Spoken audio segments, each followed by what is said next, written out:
90 రోజుల కోర్సు పూర్తి చేస్తే చాలు 100% ప్లేస్మెంట్ సపోర్ట్ తో సాఫ్ట్వేర్ జాబ్ మీ సొంత. వెంటనే కోడ్ జ్ఞాన్ డెస్టినేషన్ ని సంప్రదించండి. నమస్కారం డాక్టర్ శ్రీ ఆచార్య అనంతకృష్ణ స్వామి గారు. నమస్కారం అండి. సార్, చాలా మంది క్లాసెస్ ఎప్పుడెప్పుడు ఎక్కడెక్కడ ఉండే అవకాశం ఉంటుందని చెప్పేసి అడుగుతున్నారు. సో ఫస్ట్ అది అనుకున్న తర్వాత కంటెంట్లోకి వెళ్దామండి. క్లాసెస్ ఎప్పుడెప్పుడు ఎక్కడెక్కడ ఉండే అవకాశం ఉంటుంది? మనకి 2025 అండి.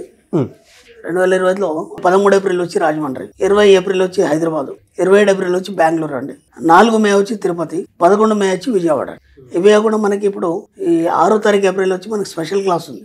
ఇది ఎందుకు చెప్తున్నానంటే, స్పెషల్ క్లాస్ అటెండ్ చేయగలిగితే మీరు మనకి 20, 21, 22 మే గోవా సెషన్ క్లాస్ 3 రోజుల క్లాస్ ఉంది.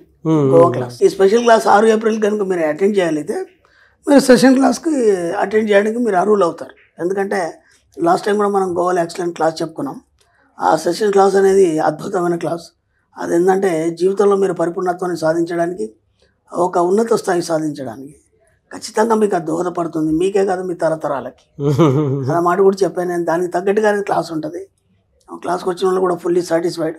కాబట్టి మళ్ళీ ఈ ఇయర్ మనం 20, 21, 22 మేలో గోవాలో సెషన్ క్లాస్ 3 రోజులు పెడుతున్నాం.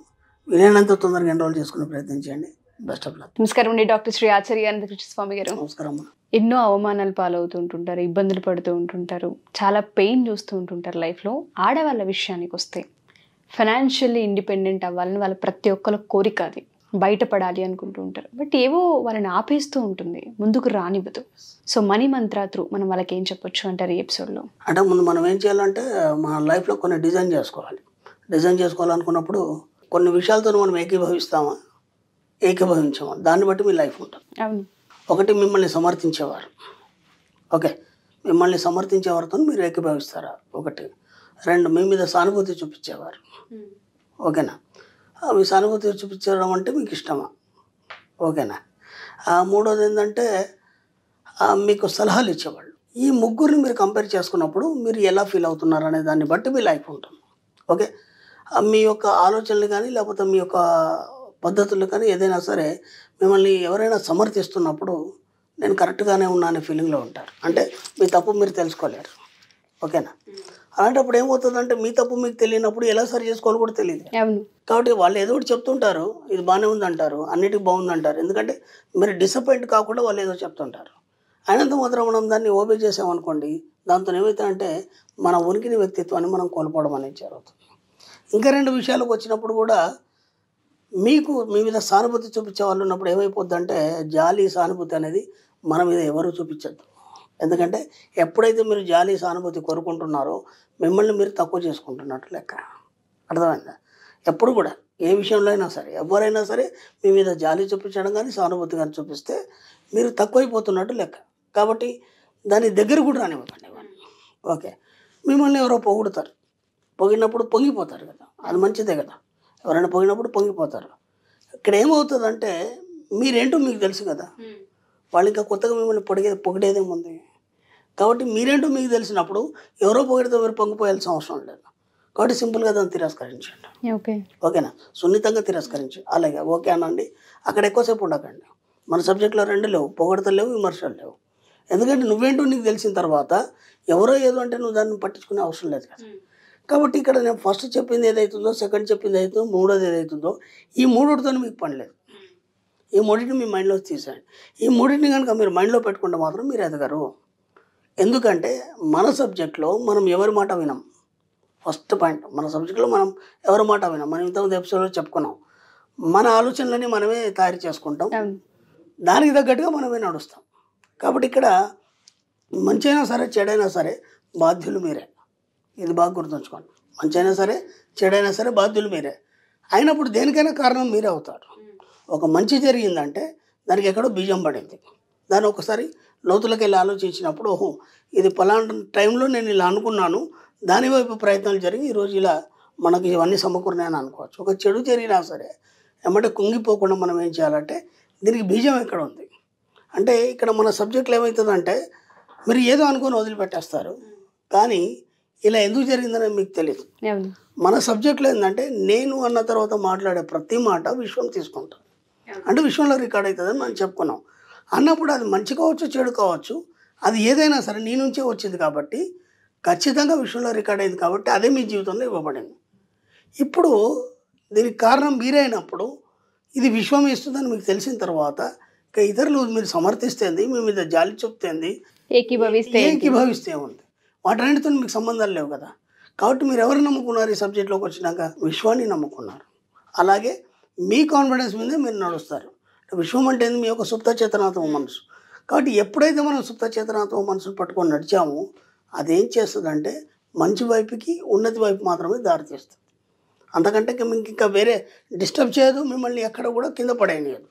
కాబట్టి ఇంత ఉన్నతమైనటువంటి సుప్త చేతనం యొక్క సబ్జెక్ట్ మన దగ్గర ఉన్నాక మనం ఇంకా వేరే వాళ్ళ మీద ఆధారపడే అవసరం ఏముంది? డిపెండెన్సీ అవసరం లేదు, లేనే లేదు. కాబట్టి మీ ఆలోచనలు మీరే చేయాలి, ఎవరి మాట వినొద్దు, మీకు ఏమనిపిస్తే అది మాత్రమే చేయాలి. మన సబ్జెక్టులో రెండు, పక్కవాడికి ఇబ్బంది పెట్టద్దు, ప్రకృతికి ఇబ్బంది పెట్టద్దు. ఇప్పుడు ఇవేవైతే నేను ఏవైతే 3 చెప్పాను, ఈ 3 కోవాలో మీ ఫ్యామిలీలో ఎంతమంది ఉన్నారు? ఓకేనా? ఈ 3 చెప్పాం కదా, మీ ఫ్యామిలీలో ఎంతమంది ఉన్నారు, మీ ఫ్రెండ్ సర్కిల్లో ఎంతమంది ఉన్నారు, మీరు ఎక్కడెక్కడైతే వెళ్తారో సమాజంలో ఆ సిచ్యువేషన్లో ఎవరు ఉన్నారు, ఒక్కసారి మీరు మైండ్ దృష్టి పెట్టేసి ఆలోచించండి. మీకు ఎవరెవరు ఏమేం చేస్తున్నారు, మిమ్మల్ని సమర్థిస్తున్నారా, మీ మీద జాలి పడుతున్నారా, మిమ్మల్ని ఏ విధంగా డ్రాప్ చేస్తున్నారు, అర్థమైందా? ఇవన్నీ మీకు ముందు ఫ్యామిలీగా చూసుకోండి. ఎవరెవరు మిమ్మల్ని ఇప్పుడు మీ అమ్మనే ఉంది, అయ్యో బిడ్డ చాలా కష్టపడతావు, ఇలా కాదు అలా కాదు అన్నప్పుడు మీకు అనిపిస్తుందా? ఒక ప్రేమతత్వంతోనే అంటది, అది దానికి మీరు లొంగిపోయి కరెక్టే కదా అని చెప్పేసి నర్వస్గా ఫీల్ అయిపోతారు. అప్పుడు ఏమైపోతుంది? చిన్న పిల్లలాగా ఒదిగిపోతారు. దాంతో ఏమవుతారంటే మీరు ఎదగలేరు. అవి అయిపోయినాయి, అవన్నీ ఎప్పుడూ అయిపోయినాయి కదా. కాబట్టి ఫ్యామిలీలో ఎవరెవరు ఉన్నారో వాటన్నిటిని మెల్లిమెల్లిగా అవాయిడ్ చేయండి. ఓకేనా? తర్వాత మీ ఫ్రెండ్ సర్కిల్ ఎవరు ఉన్నారో దాన్ని మెల్లిమెల్లిగా అవాయిడ్ చేయండి. తర్వాత బంధువులు ఎవరు ఉన్నారు అంటే ప్రతి మనిషికి ఒక ఫ్రెండ్ ఉంటాడు, క్లోజ్ ఫ్రెండ్.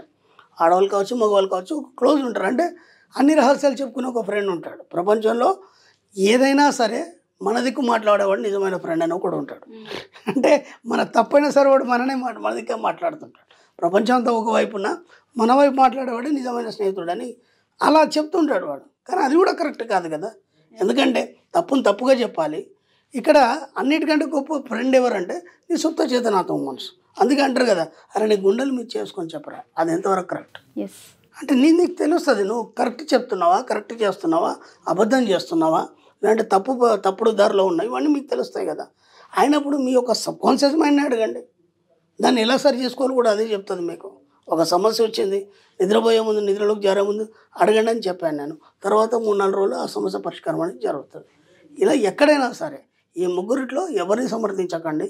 మీ లైఫ్ మీది, ఎవరి మీద ఆధారపడకండి, ఎవరిని మీ మీద జాలి చూపనివ్వకండి. ఎంత వీలైతే మీ వ్యక్తిత్వాన్ని ఉన్నతంగా తీర్చిదిద్దుకోండి. మీ సబ్కాన్షియస్ మైండ్ని నమ్మండి, చక్కని దారి చెప్తుంది, ఉన్నతి వైపు ప్రయాణం చేస్తారు. Wonderful sir.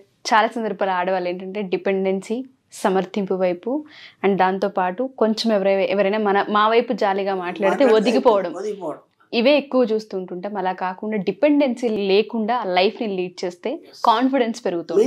మీరే తీసుకోవాలి. ఎందుకంటే నేను ఇంతకుముందు కూడా మనం ఎపిసోడ్లలో ఆడవాళ్ళ యొక్క మనస్తత్వం గురించి ఎన్నో రకాలు చెప్పినప్పుడు ఇది సబ్జెక్ట్ అంతా కొంచెం కటుగా ఉంటుంది. దీన్ని జీర్ణించుకోవాలంటే కొంచెం టైం పడుతుంది. అదేంటి మా తల్లి కదా నా మీద ప్రేమ చూపిస్తుంది కదా, కాదని అంటే ఎలా ఉంటుంది అని మీకు అనిపిస్తుంది. మెల్లిమెల్లిగా అన్నీ అలవాటు అవుతాయి. సబ్జెక్ట్లోకి ఎంటర్ అయిన తర్వాత ఒక్కొక్కటికి అన్నీ మీకే అర్థమవుతాయి. దాన్ని బట్టి అప్పుడు మీకు ఆ సబ్జెక్ట్లో ఎంటర్ అయిన తర్వాత అనుభవాన్ని పొందిన తర్వాత అప్పుడు మీకు అర్థమవుతుంది కదా ఇట్స్ ట్రూ అనేది. Thank you sir. Thank you so much. Thank you అమ్మా. సుమన్ టీవీలో మీ పర్సనల్ అండ్ బిజినెస్ ప్రమోషన్స్ కోసం కింది నెంబర్కి కాంటాక్ట్ చేయండి.